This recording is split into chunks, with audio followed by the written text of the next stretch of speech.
Hey guys, I hope you're doing well. For those of you that don't know me, I'm Rita.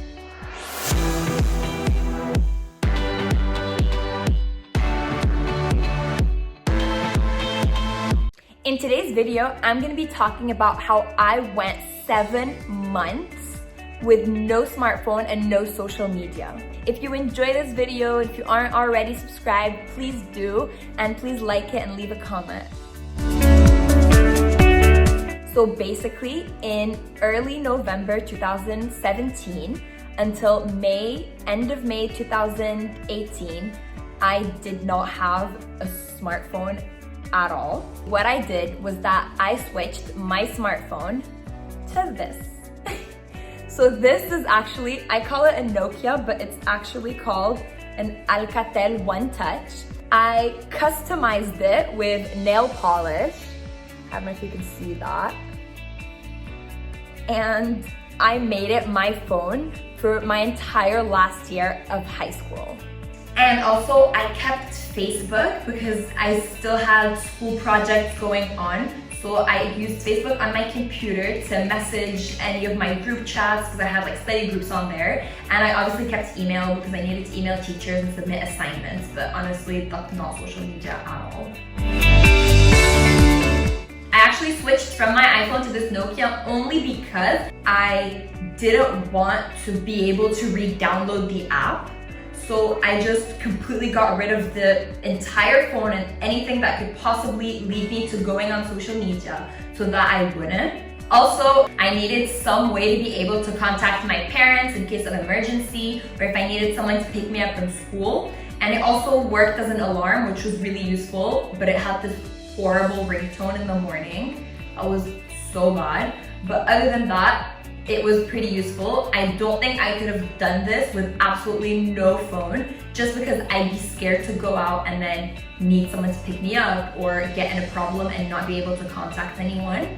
But you know, the properties of this are nowhere near what an iPhone can do. So it was definitely a detox of some sort. A funny story that kind of goes with this is that when I had just switched to it, I went to my grandma's house with it and she saw it and pulled out her phone, which is exactly the same one. And she thought this is what cool kids carried now. So she was like, oh my God, I have the exact same one. Am I like, is this what everyone has now? And I was like, no, but cute.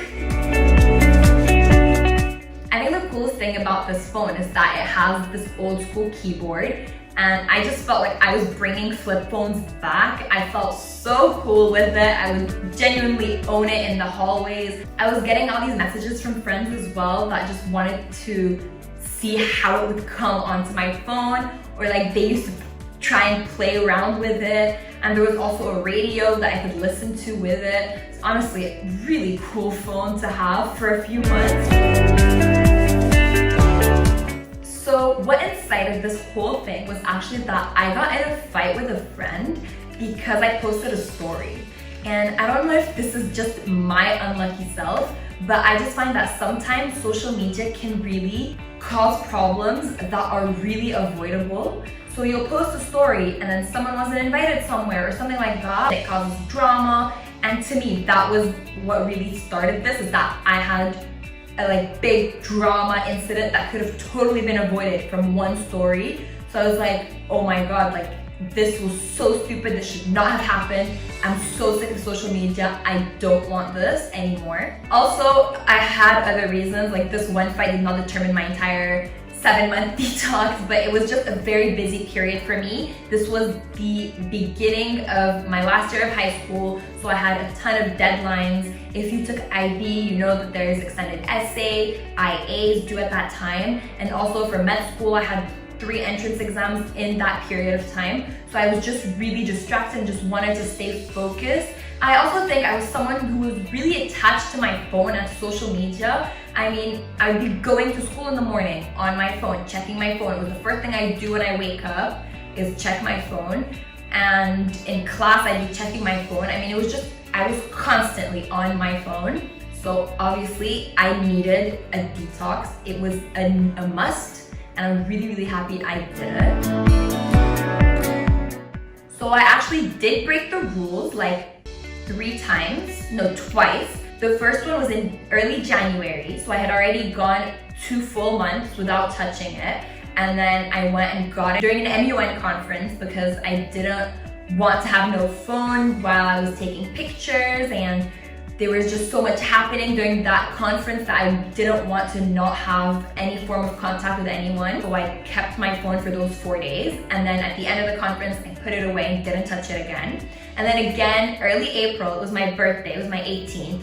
So I wanted my phone for that, and I was able to take pictures, and also you would just receive so many messages from family and friends, and it would just be rude to never answer them. So I obviously needed to open my phone and just message everyone. But other than that, I did go 7 full months with no social media at all.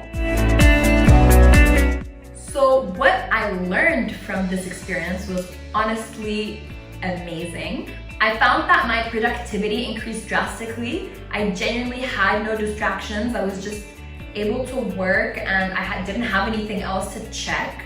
So even when I wanted to take a break, I would go and speak to my parents, or I don't know, watch a video about something, but at least I wasn't just scrolling through Instagram mindlessly, not actually learning anything. I also felt like I was absolutely drama free during that period. Honestly, it was 2 years ago, so I don't exactly remember, but from what I recall, I avoided all the stupid drama. Even when things were happening, since I didn't have any social media, my friends wouldn't text me about it like, oh my God, did you hear about this? So I would just find out about it the next day at school, and it just takes up less of your time. Something I thought was pretty cool was that I was actually looking around in the car when I was going places.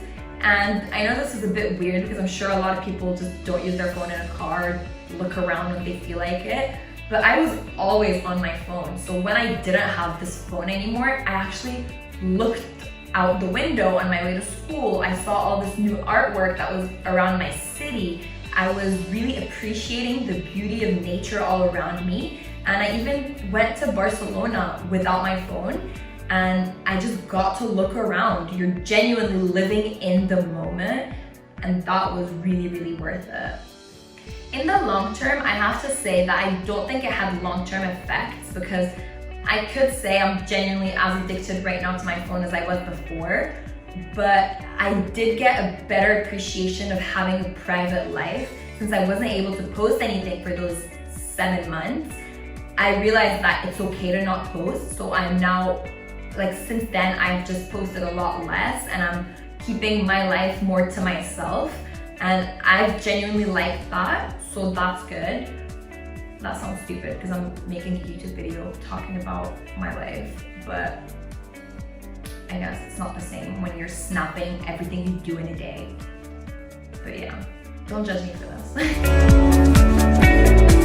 The disadvantages that I found with not having a phone were I couldn't take pictures for 7 months. Honestly, I do feel like I missed out when it comes to that, because your last year of high school is kind of the best year. You're seniors, you're the oldest kids, you've got way more freedom from your parents, you can just go out more. And I just didn't have any videos. And actually in the beginning of this year, I got a video from this party I went to back in my senior year, and I was like, oh my God, I wish I had taken pictures so I can look back at it. But I really don't. I only have footage from when I had my phone, which was I think which was the 3 times in the year. Also, I definitely think it would be really, really difficult to do this in college or in university, because at least for me, studying abroad, I would find it so hard to not have any way to contact my parents, especially because this Nokia had a SIM card. I don't even think it can call abroad. I would feel really alone in a bad way, in the sense that if something happened to me, no one would know. So overall, I would say that this was one of the most memorable experiences of my life, and I definitely recommend it if you want to have some zen time where you just focus on yourself and your studies with less distractions from the outer world. Some people might even prefer to do it with less extreme variations, like perhaps doing a 1-week detox, or only deleting the apps off your phone instead of removing the entire phone. But I don't think I would have changed the way I did it, because I really found that it was the best way to really stay distraction free, yet stay safe and have a way to contact people in case of emergency. So that's all, guys. I really hope you liked this video, because this was genuinely so exciting for me to film, and I'm so happy about this experience I've had. If you liked it, please like the video, subscribe to the channel, leave a comment if you plan on doing this, and just let me know what you think. See you guys.